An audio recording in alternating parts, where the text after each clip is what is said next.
The title was Private Market Opportunities in Corporate Sustainability. What does that mean?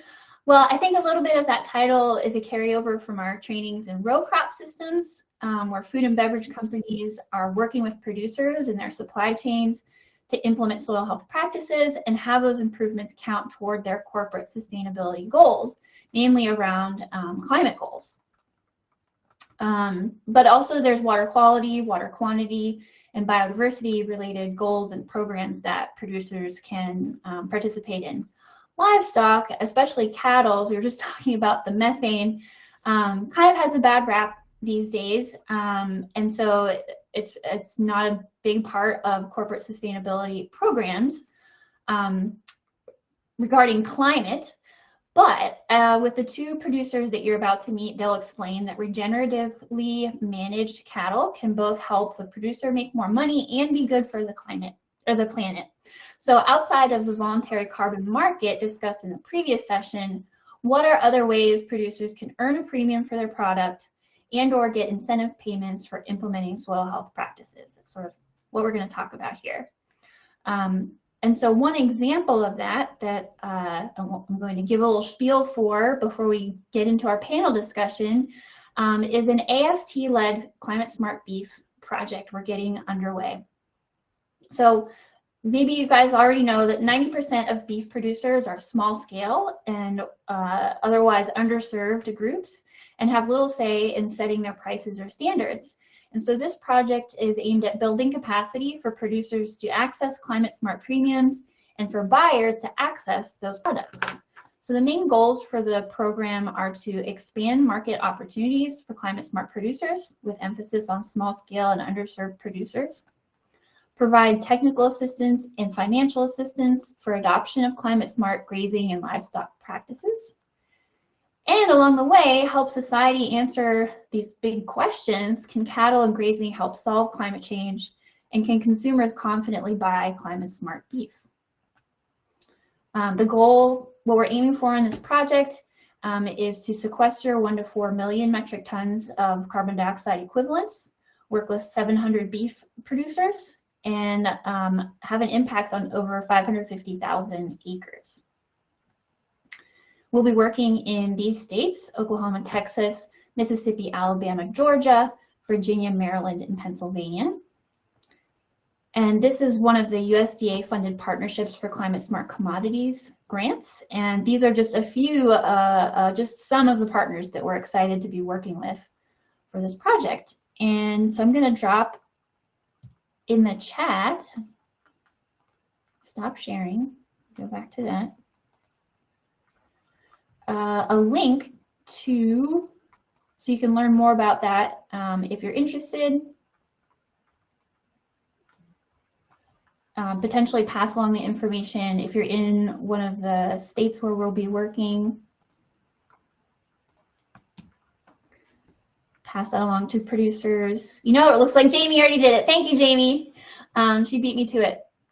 So with that, I am going to now introduce our guests who I see are here and have joined us, Jacob and Alex. So let me introduce these really special folks, and then we're going to have a conversation.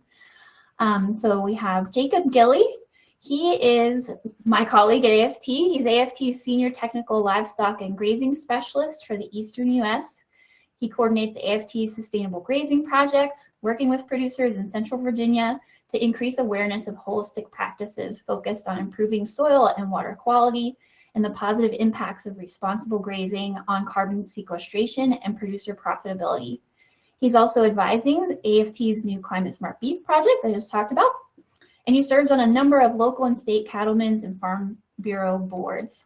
He has a bachelor's and master's degree from Virginia Tech. Jacob is also a first-generation producer himself, and with his wife Jennifer and 4 young children, they graze 400 to 500 head of feeder cattle per year and direct market an average of 20 beef a year on 277 acres in Madison and Orange, Virginia, in Orange counties, Virginia. Jacob is also an Air Force veteran, so we thank you for your service as well. You can learn more about Jacob in this really nice blog post that he wrote later today. You can look at that. So thank you, Jacob, for being here. And our second speaker is Alex Hart. She is a sixth generation California-based cattle rancher. She currently serves on a California Regional Water Quality Control Board and has been involved in the acquisitions of federal safe harbor agreements for the survival and recovery of various state and federally endangered species, ranch management plans, and working forest and landscape conservation easements. These projects have targeted regenerative management practices, carbon sequestration, and river riparian habitat restoration. Combining her ranching experiences with her professional practice is as an MAI designated real estate appraiser. She is a part of the Boston-based real estate consulting firm LandVest, specializing in the valuation of significant agricultural and timberland holdings and carbon-related projects. I'm going to put 2 links about Alex here in the chat too, so you can learn more about her. So first, if you guys want to take a few minutes, I gave a little bit of information, but just certainly not enough. Tell us a little bit about your operation, as well as your involvement in programs that reward you financially for your sustainability efforts. So Alex, why don't we go to you first, and then we'll hear from Jacob. Oh, I think you need to unmute there. The little microphone button at the bottom. I was actually kind of hoping Jacob could lead this off because there's a couple of programs he can really speak to. And the appraiser and me, I put together a quick little data graphic that can kind of demonstrate some of the points he's going to make on some of the value-added programs and some that I can talk about. Let's do that, Jacob. Is that okay, Jacob? Yeah, no, we're good. Great. So with my producer hat on, we have been direct marketing beef for the past maybe 7 or 8 years. And on that side of things, it's very much relational where we work directly with the consumer. There's a trust factor there. We have them out to our operation. They can see our practices. It's very transparent. We also use social media for that. So in my opinion, we're able to capture added value from our climate smart practices just because of that. We can tack on extra margin. And so it's not necessarily through a branded beef program or a corporate program, but I did want to highlight that side of it. And then kind of on a separate note, our other enterprise is to background feeder calves. And so we buy lightweight calves, 300 to 400 pound calves, and we'll hold them 100 to 120 days. And then we sell them in larger groups. And at this point, we're rotationally grazing those cattle, providing adequate rest periods on our pastures, which allows for more diversity of plants and insects and wildlife. And we're utilizing NRCS equip practices. We've got several different contracts, one being stream exclusion. So we're in our context, and here in Virginia, we have a lot of streams and creeks that lead into the Chesapeake Bay watershed. And so in this region, that's a practice that we can implement. I don't necessarily think that is something that maybe can be done across the entire country due to different geographies and contexts. But in our context, it works well. And it also allows us to rotate those cattle more easily, with those fences. And we also have switchgrass planted, which is a native warm season grass, really deep rooted. It allows for us to be more resilient in the summer during our grazing because we tend to get really hot and often dry. Not quite as dry as maybe the folks out in the range of the western states, but it does get drier in comparison to spring and fall. And we do harden crossings and a lot of different things, but up to this point, we haven't been able to promote those cattle as climate smart just because there haven't been a lot of programs for them. A lot of the programs that we're incorporating into the AFT Climate Smart Beef Project, like Regenified and Integrity Beef, those are third-party verified programs, and they do have a component there that, looks at soil health through soil samples, but also matching that up with data. So I think that's the biggest thing when we talk about corporate sustainability is that producers need to do a better job of recording their grazing rotations and movements and, supplemental feed, maybe even fuel usage, all these types of things that play into it.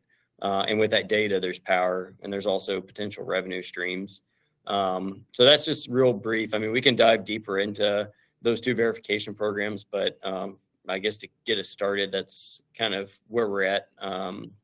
Because Climate Smart Beef Project, we're looking at potential revenue from carbon credits, and those could be insets or offsets, but also the actual selling of live cattle as being climate smart. And I think Alex on their ranch, they have some actual verifications that tell that story. So Alex, does that get you going?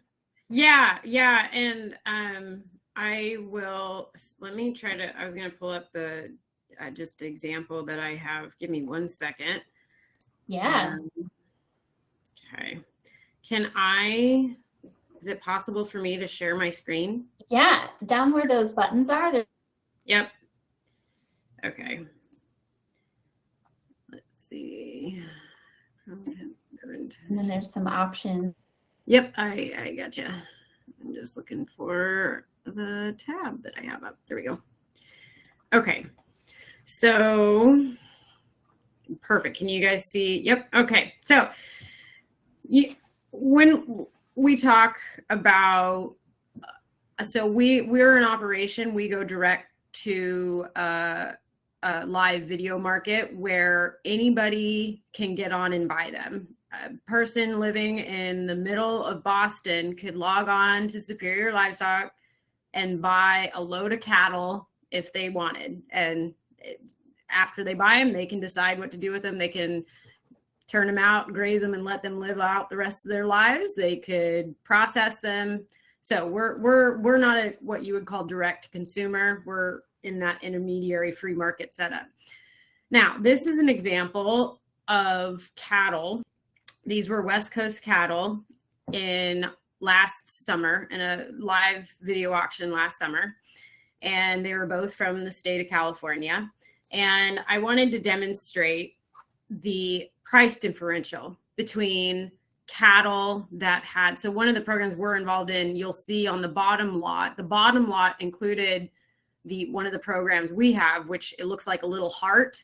And I know we can't see it here in this example, but it's called Where Food Comes From. It's a value added program, and that program that's been going for a few years now, the poultry industry has their own. They have a value added program for fish, for pork, for most protein commodities. They also have it for some crop commodities, to my understanding, but they take into account all the types of restoration projects a rancher or a farmer is pursuing, whether it be conservation easements, whether it be water dedication for in-stream use, whether it be avian habitat restoration, you name it, they take into account, and they give a ranking based on how impactful those sustainability projects are, which it gives you a really great scale within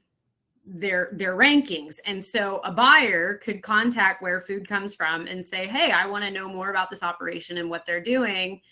And Where Food Comes From, they will explain that score. And so it creates a nice central hub for buyers of livestock to really get a better understanding of what these operations are doing, because we have such a vast, there's so much to understand in this market around carbon, around climate smart beef, that anybody walking into it, there's just so much to learn. And so it just, again, having a central hub is great. So as you can see, the price differential for someone who had the Where Food Comes From label, they sold for $311 per hundredweight, compared to the lot above, which arguably has a lot of similar value added programs. All these little these little emblems you see on the bottom here, they had quite a few that were similar. However, that price differential is roughly 38 cents there's a 38-cent spread. So that is money that they could have capitalized on, or, you know, if they'd received that, they may have had that much of a bump. And I would, as the appraiser in me, I would consider these two lots of calves very similar. They were delivering at very similar times, similar weight, and coming from a similar region. So that's just one way to, that's one program. There are a couple others we can talk about. Jacob hit on a couple really good ones. So I don't know if I should take questions at this time, but I just wanted to show that. And if there's any other commentary. Yeah, I have a couple more questions for folks, but definitely as questions arise for people, please add them to the chat. This presentation, this panel can be more flexible than the previous one that was just a presentation. So my next question, maybe you guys already answered it a little bit, but so what do producers get out of it? What is it worth it? You know, the extra effort to do these practices and get verified and other parts. Yeah, I can tackle that one. And I just wanted to add on to what Alex said. So that's really interesting, and that's, you know, the 100 weight per pound, that gets a little bit confusing, but that kind of comes out to about $240 a head difference. And you times it by the 78 calves, that's like $18,600 difference on that group alone. So that's a ton of money for producers. But yeah, I mean, as far as what producers get out of it, money is one of them. You know, we're not sustainable if we're not profitable. But also, I think it's kind of defending our industry. You know, we have a lot of skepticism, criticism from the media, from consumers that may be misinformed. And so I think once we can go through these verifications and have the soil samples and, you know, third party coming out and verifying our practices, it just gives us more foundation and more you know, solid ground to stand on to make our claims. And so through the Climate Smart Beef Project, we're taking extensive soil samples and matching that up with actual data and doing life cycle analysis, so that we've got some really smart people that are way smarter than I am, that are going to do all these calculations and determine, you know, how much carbon are we sequestering. And, you know, and these are also like what carbon equivalents. And so, you know, we can account for some of these other greenhouse gases as well. So, yeah, I mean, I think financially, and then also the credibility side, through our project, producers don't have to sell their carbon credits, but they at least will have a better understanding of what they're worth. And as the senior technical livestock and grazing specialist with AFT, I go to the U.S. Roundtable for Sustainable Beef General Assembly meetings. They happen once a year. And, you know, USRSB brings together a lot of nonprofits, brings together a lot of corporations like McDonald's and Costco and Burger King, all these folks that have these goals. Also our packers and processors that have climate goals. And it's actually going to take place here in another couple of weeks in St. Louis, and I'm heading to it. And my goal there is to continue to network and find out what are their needs and how can we trickle those funds down to our producers, because they're needing to either buy carbon credits to meet their targets, or they need to source beef products that have a claim of being climate smart or carbon neutral, what have you. And not sure how familiar folks are with insets versus offsets. You know, so if producers sell their carbon credits outside of the industry, then that's an offset. If it stays inside, so for instance, McDonald's buys those, you know, that beef supply chain is inside, and so it's an inset. And so those are some of the things that we're navigating and having those conversations with corporations, and they're eager to work with producers and have that relationship. Great. Alex, do you want to add anything? You know, like what do you get out of it? Why do you do this? Is it worth it? Jacob really hit all the major points, but I guess the only things I would add to his would be, or maybe reemphasize, we do this, a lot of the value added programs that we participate in, it's obviously there's the economic advantage.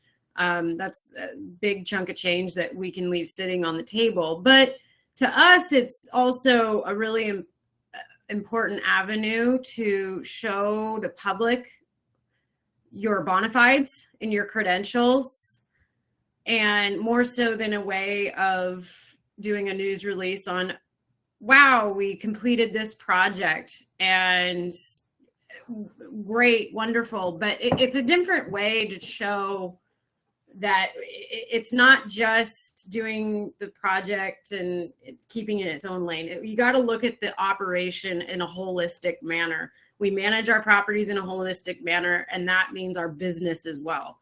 And I would add that point. The other reason, participating in it, you learn so much from other producers who are a part of the program.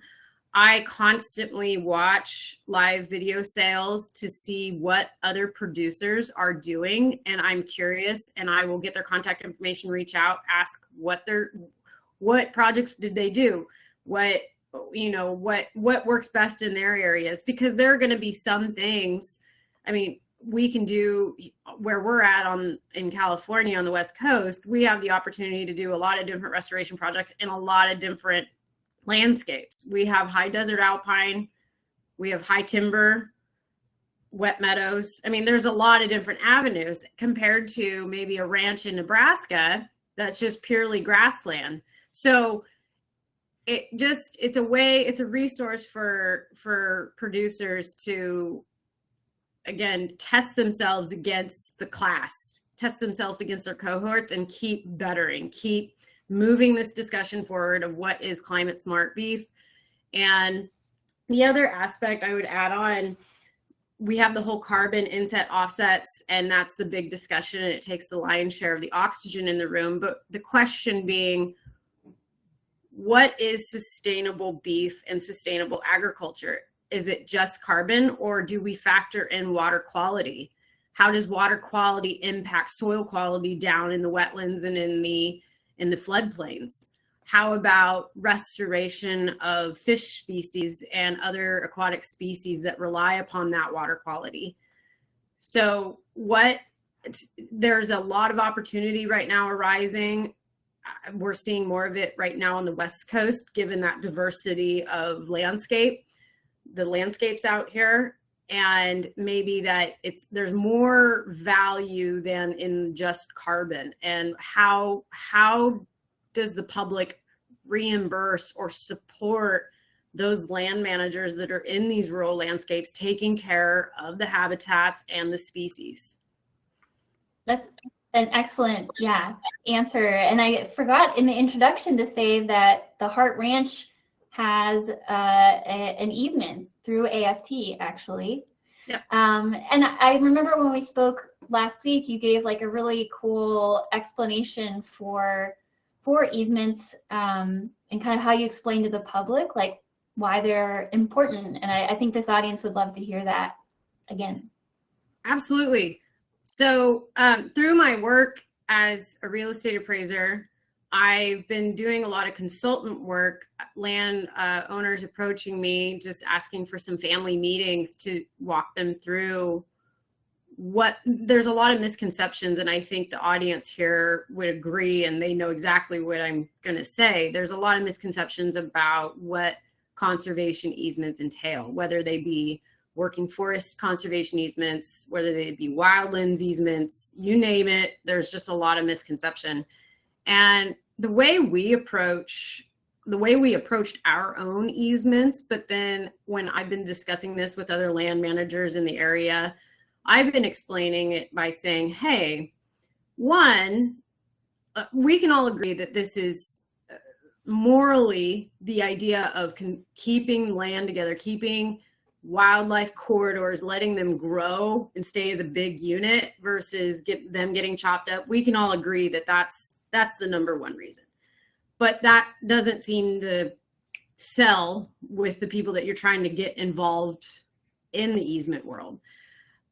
If you speak to the economic side, first off, we always hear about generational transition, estate planning. And a conservation easement can serve as a tool to help lock in value, the property value, keeping that property value lowered. Therefore, when the next generation passes on, you can mitigate that tax burden, that coming tax burden. So that's one benefit. And I understand that's different state by state, but here in California, we face that. That's a really big factor, is estate planning and taxes. So that's one way. But the other thing, and this is the one I think that Bonnie, you're really wanting me to speak to, we've understand the critique of, well, we give agriculture all this money in restoration projects, and if I were Joe Public, all I see is a big check being written to a ranch or a farmer, and all I see is them getting a brand new state-of-the-art irrigation system or new fencing or all these improvement projects. And I don't see, if I'm not involved in agriculture or managing a landscape, I don't see what's the benefit to me. Those are my taxpayer dollars going to that. Well, we've argued that a conservation easement is the option for the public. It's their insurance policy. They can go support a conservation easement being put on a property, and the landowner is saying, okay, Joe Public, I hear your concerns and your critique that we're just getting all this money, we're just being given all this money, and there's no guarantees that I won't stay committed to the cause behind these restoration projects. So I'm going to put this property in a conservation easement, and I'm going to guarantee in perpetuity that I'm not going to break up this property. Therefore, the entire benefit, the life cycle, I'm guaranteeing the life cycle of that restoration project is going to go into perpetuity as well. Does that make sense to everybody? I hope. I'm trying to make it as simple as possible. Yeah. It's an insurance policy. That's for restoration projects. Yeah, and I can just sense Chris Coffin's ears butting up, our sort of leader here. She's one of our leaders in national policy stuff, and that's a talking point that I've heard her use. So it's really exciting to hear it coming from a producer, that same sort of point. So thank you for sharing that. And I think we have time. I know that you both are involved in really cool, like, wildlife related projects. So I want to go to Jacob and hear about your work with the bird habitat project, and then come back to Alex to talk about the Klamath River and the salmon. Yeah, certainly. So in Virginia, American Farmland Trust is part of the Virginia Grassland Bird Initiative, and I represent us on that. It's a collaborative with Virginia Work and Landscapes, which is affiliated with the Smithsonian and also Piedmont Environmental Council and Quail Forever. And as a collaborative, we engage with farmers and landowners and producers to try to find compromise where we optimize profitability, but then also try to optimize grassland bird habitat. A lot of folks don't know that birds don't just nest in boxes or in trees. You know, many bird species like the meadowlarks and grasshopper sparrows and red-winged blackbirds and bobolinks in our region will nest out in the middle of the fields. And so if we go and make hay on those fields, or if we graze at a high density, you're going to destroy those nests through trampling or through mowing. And so we just try to engage with producers to develop out a whole farm plan. Because there's certain fields that the birds don't like. And so how can we build a grazing management plan that takes into account their needs, but also the producer's needs? So if we're getting ready to wean cattle, we want them closer to the pens. If we know that these fields don't have shade, well, we want to graze those before it gets too hot. And so really just taking a holistic approach in how we're developing out our grazing plans. As part of that, we have applied for funding through Cornell and NIFWIF, and we have payments that we can provide to producers to delay their haying or grazing until after July 1st, which helps preserve those nests on certain fields. and that's a per acre payment. And then we also focus on the American kestrel, which is a small falcon. And so we will work with local high school shop classes. They'll build the boxes, and we'll meet with producers and hang them up. And really, it's a gateway drug for conservation for maybe producers that aren't as familiar with what we're trying to accomplish, because we can go on to these lands and hang a box, and it really doesn't cost anything. It doesn't disturb anything, but being able to see that bird that wasn't there before coming in and out. And we've got cameras on poles where we can go in and take pictures. And then the other piece of it too, and if a rancher doesn't really care about birds, and some don't, then they'll say, well, why do I care? And in my neck of the woods, I mean, I rent 95% of my land that we're running cattle on. And I care because it's the right thing, but I also care because the landowners I rent from care. And some of my farms are also protected through a conservation easement. And with our state property taxes and stuff, they don't have to have me on there grazing cattle in order to get the tax breaks, from a typical residential taxing rate.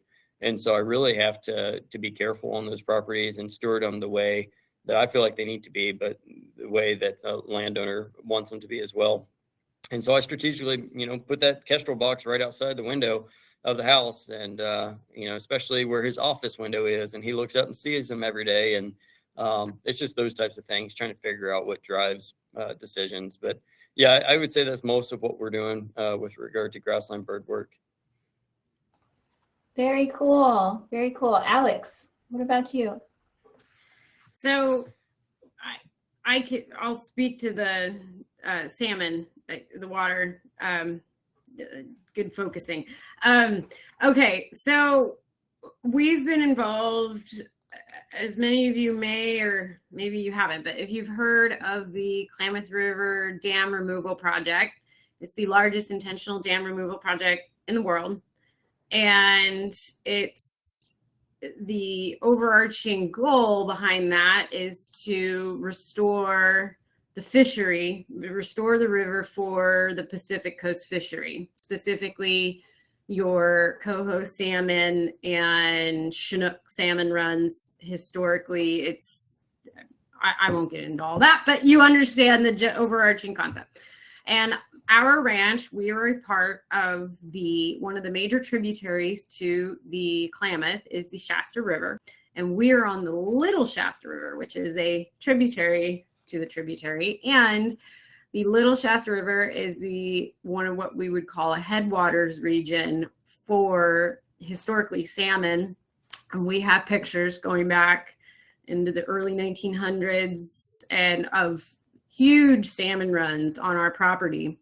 And the fish have been on the decline, and a lot of that has come about due to we've seen climate change impacting the area. We don't get the amount of snowfall that we used to have, let alone rainfall, and particularly, so it's a snow melt fed system, spring fed system, and the flows, the fish would spawn in our air on our property in the these headwater streams area.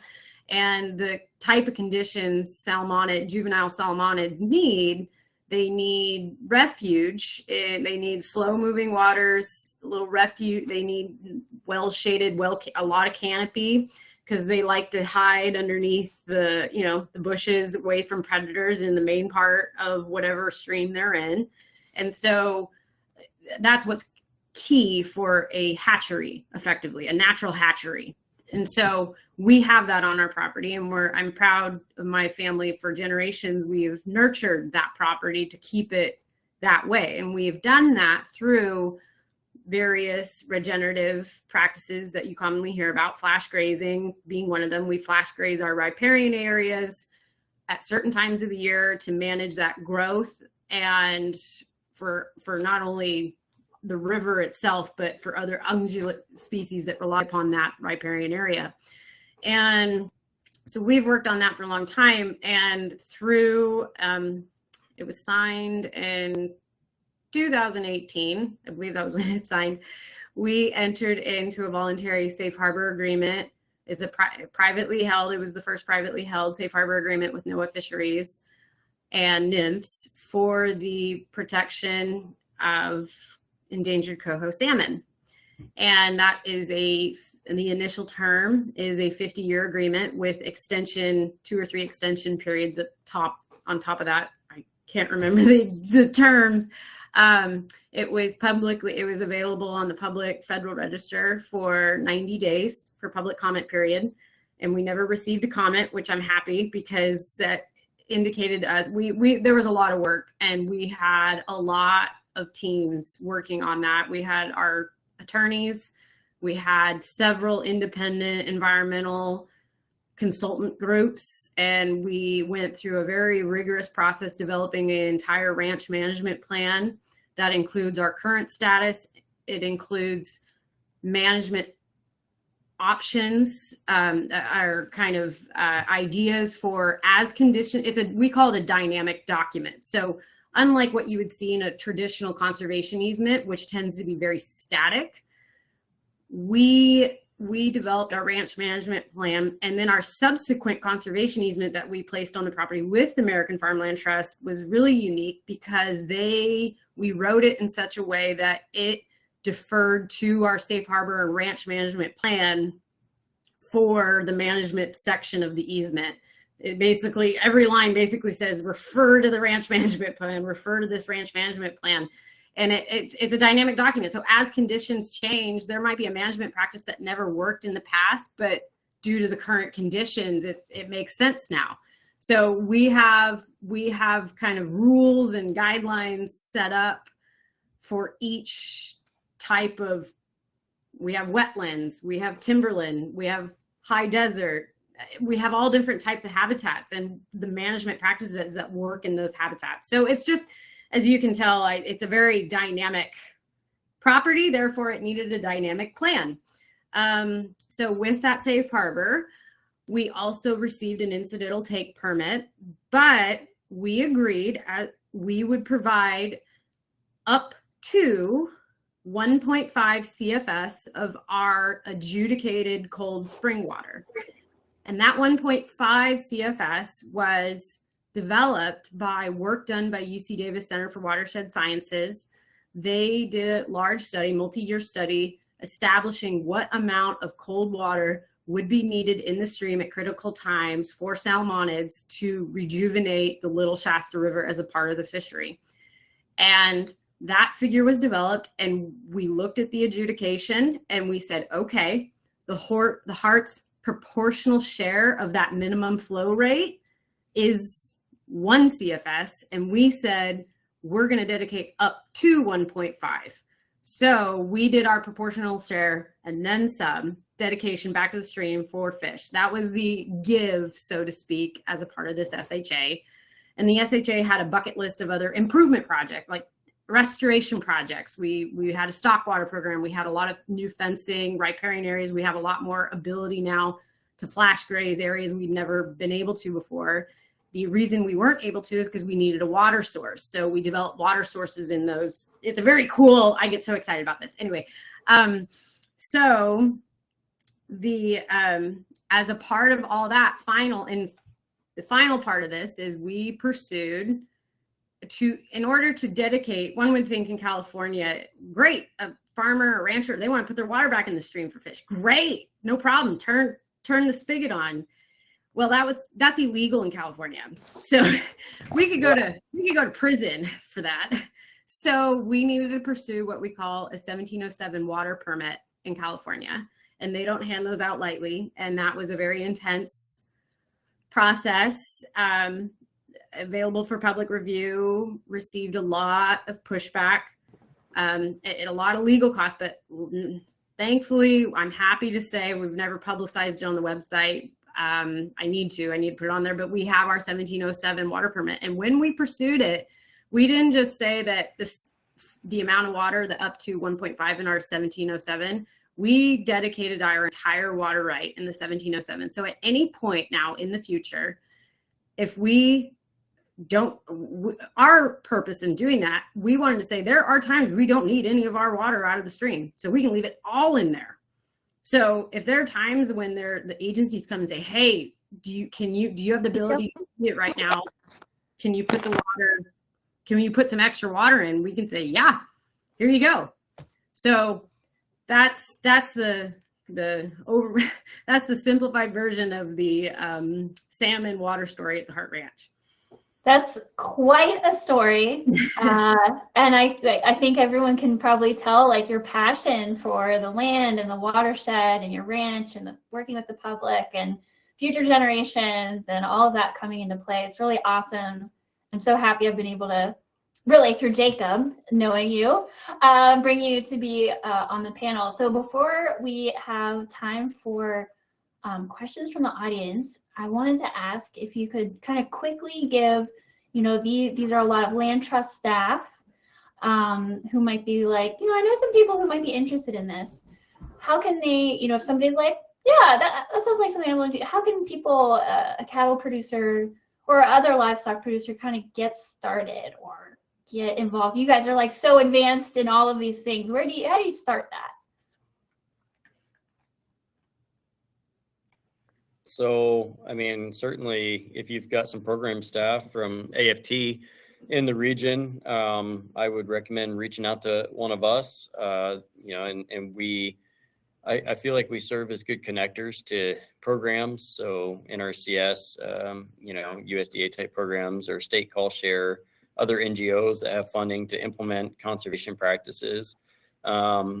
And then when it comes down to like corporate sustainability stuff and verifications, I would say look into local cattlemen's groups. Oftentimes they'll do wean vaccinated and other kind of certifications, verifications to help market cattle. I know not everybody would have an entire tractor trailer load of cattle that they're able to market and sell. And there's ways around that.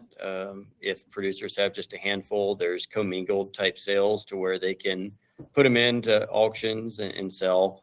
But again, I would say just helping producers keep better records and data, and also probably an attorney if they get to the point where they're very interested in looking at carbon markets and even just ecosystem services as a whole. Like Alex mentioned, it's more than just carbon. It's your water, it's your wildlife, it's just everything that's out there that producers steward on their land. We want to make sure that the landowners and the ranchers and farmers are getting their fair share of the dollar that's being paid for that. And so I think involving some sort of an attorney that is very familiar with those and reading the fine print. And then, stay involved with, I think these local land trusts, the folks that we're talking to today have gone through this training and have tons and tons of knowledge and information and experiences. And so producers definitely need to reach out to local land trusts as well. Great. Alex, do you have anything to add if someone's getting started, how they can do that? I will mirror Jacob's comments. Certainly, I'm familiar with American Farmland Trust through our partnership with them, but they really have a phenomenal first farmer type of program, and just the resources they have are tremendous. Reaching out to the land trusts are great. And there are, at least in California, there are a lot of agricultural communities or networking opportunities like young farmers. I can't remember there's a couple of them. Just reaching out. Another really great resource is reaching out to the local farm credits and asking their loan officers about who should a person talk to in their specific area, because they may know of resources that neither Jacob or I would know about because we're not in that community. Mm-hmm. So there's a lot of community resources people don't realize are available. And that's all. Yeah, that's great. Thank you both. Bonnie, I forgot to mention that the USDA Partnership for Climate Smart Commodities webpage, the dashboard. So not everybody that's here is going to be in the states that AFT has our Climate Smart Beef project, which I would selfishly promote. But seeing that there's folks outside of those 8 states that we're engaging, they should definitely know about, if you Google USDA Partnership Climate Smart Commodities Dashboard, that'll pull up a website, a lot of drop downs. You can filter by state, filter by commodity that is being produced, and it'll bring up a lot of different projects that are happening that producers may want to engage in. And it gives a lot of detail on those as far as who the lead partners are and what the premise behind the projects are. Great idea. So let's take questions from folks. First, just really want to thank you both. I'm gonna do a little clapping for everyone. Yeah, do some clapping. You guys were awesome. Both of your stories, the birds, the fish, everything. It was, just really helpful to hear from you and your real experiences. So if people from the audience have questions, feel free to raise your hand, come off mute. Bonnie, there are several questions in the chat. Let's look at those. So one person asking, let me see if I get to the right one. So it looks like we got a link to where the food comes from in there. Thanks, Alex. Farron was asking, is this national? I'm not sure where we were at when you asked that question. Yeah, sorry, that was just regarding that program where food comes from. I'm assuming that's international. Oh. Okay, that's awesome. I just wanted to clear that up. Thank you. Check their website. I don't know if they're international. I know they're national. Oh, that's what I meant. Just within the U.S. that they work within the 50 states, correct? Yes. Okay, awesome. Thank you so much. Mm-hmm. Cool. And Lisa asked, how is the restoration and soil testing to document carbon soil health being paid for? So maybe if you guys want to speak to different, within anything that you talked about, how was that happening? So I say a common theme in our neck of the woods is if you're employing regenerative practices and you're focused in on environmental projects, carbon is the byproduct. It's not the driver behind all these restoration objectives for us. And we're working on some projects right now. Ducks Unlimited, we work with them on, we received a NACA grant with Ducks Unlimited, and that's, we call it a part of our soil enhancement improvement setup. We have a whole umbrella of those projects, and we're working with a couple of universities right now to start testing some of it. We've seen the benefits of the flash grazing, purely kind of just more from a common sense standpoint of seeing the amount of feedstuffs, the stocks in these fields. And we're in an area where you have to feed hay through the winter. It's a snow system. And we historically would have to have started feeding in October, November. Through the regenerative practices in all our fields, we have not had to start feeding typically until January 1, maybe a little bit in December. But so you're gaining, at minimum, you're gaining a couple weeks. At maximum, we've gained over 2 months of feed. So we talk about where the benefit, where the costs, what benefits are to the producers. Well, there's a figure right there. We're not having to buy that much hay. We're having to buy a lot less hay because we're not having to feed hay until later in the year. Right. So I don't have a data sheet. It's funny. That is the one thing we've just not done any big research on. We've done research on water. We've done research on all of our species, avian, upland, plant, you name it. We've just never really studied the carbon because to us, it's the byproduct. We've seen it on a day-to-day basis. But if you're employing the right practices, you're going to have more carbon than you know what to do with. Uneven age management of high timber, that you're going to sequester more carbon than a hands-off approach. So carbon projects, obviously that's the lion's share. I'm working on valuing carbon projects left and right. So I understand that that's a good question, but I, Yeah, that's great.